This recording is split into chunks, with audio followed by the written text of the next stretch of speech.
This is Total Television reporting on the first day of Telecoms World Middle East, where I'm talking to Anders Lindblad of Ericsson. Anders, you've been in the conference this morning talking about the ecosystem for telecoms. What are the sort of highlights of what you had to tell the audience here? Well, first of all, thank you for giving me the opportunity to speak.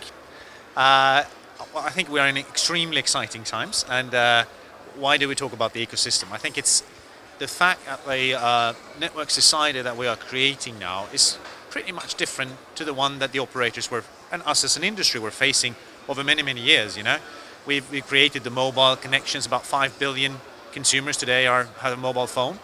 We have 1 billion mobile broadband connections globally. So something's really happening, and in the end, we think there will be something like 50 billion connected devices in the world.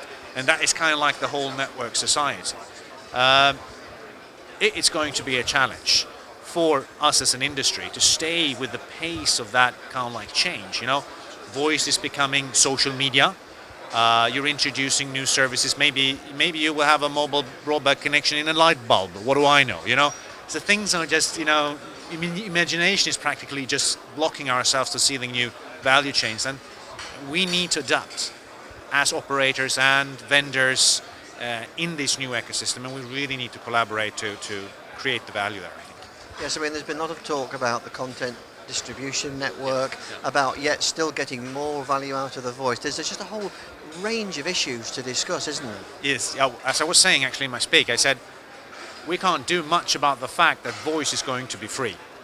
And you know, that's scary for an operator who's got maybe 85% of their revenues from voice today. So what on earth are you going to do to, you know, protect your revenues? And how are you going to invest in the new networks?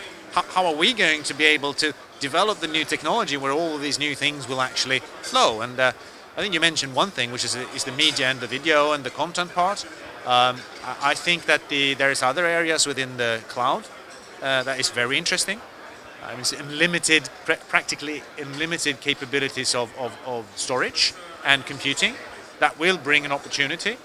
And how do we then, in this new area, really make the right technology so that the consumers will perceive that we are bringing value, you know? So you're doing a Skype call or a FaceTime or a Facebook or whatever it is you're doing, and then you'll say, oh, blimey, that's really good operator that gave me better quality, you know, more bang for the buck, and I'm happy to pay the operator actually for doing that for me. And that's why I think we need to get there to make sure that we grasp part of that value. Yeah, because this region is obviously a very significant region for Ericsson. Yes. Tell us about some of your latest developments in the Middle East. Well, I think it's really exciting, of course, and this year is, I think, a very, very special year. It started in around January, February, you know, with the social revolutions around the world, and I think our technology is partly to be thanked for this development in the region. And long term, that will mean that we get, you know, more transparency and better literacy and better education of everybody. It's about the region I'm managing about 700-800 million people, and we're still just 60% coverage with voice, and internet is really, really tiny. So I think that the mobile broadband is just, you know, it's just a fantastic opportunity in this region. And well, the other thing I might say about this region is the diversity. I mean, you have countries like Qatar or UAE or maybe the most developed and advanced countries in the world, at the same time as we have countries that are really struggling with the economy, etc. But the need is there. The consumers really want to do this, you know. Everybody wants internet, everybody wants to be in the network society. I mean, that's really part of that's the challenge, but also the great reward to think that you've been able to help a developing country keep fighting against this digital divide that everyone's talking about. Yeah. No, I mean, it's a great thing to tell your children, and later on maybe my grandchildren as well, that, you know, you're part of something epochal, you know, in actually changing people's lives and building a better future for everybody living within these boundaries, well, in the whole world actually, but it's particularly noticeable when you go to, you know, villages in Africa or poor parts of this part of the world, that the change you can bring by bringing mobility, you know, mobile phones, but also bringing the internet in. I mean, it's just amazing.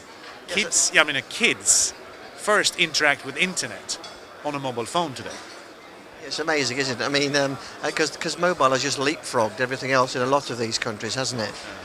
No, it's of course because it's more affordable. It's more affordable to build mobile networks than to build the infrastructure. And, I mean, it took us 120 years to build the fixed networks around the world, and we managed to connect about 1 billion people in that one. It took us 15 years to connect 5 billion people on mobile phones, and now we're kind of like with internet. You know, we're just it's just amazing the pace of the capabilities we are building up. Yes, I mean, you're talking about mobile broadband, and I know that within the last couple of weeks, the Broadband Forum announced that lines have got up another 30 million lines. The broadband pace it's just incredible, isn't it?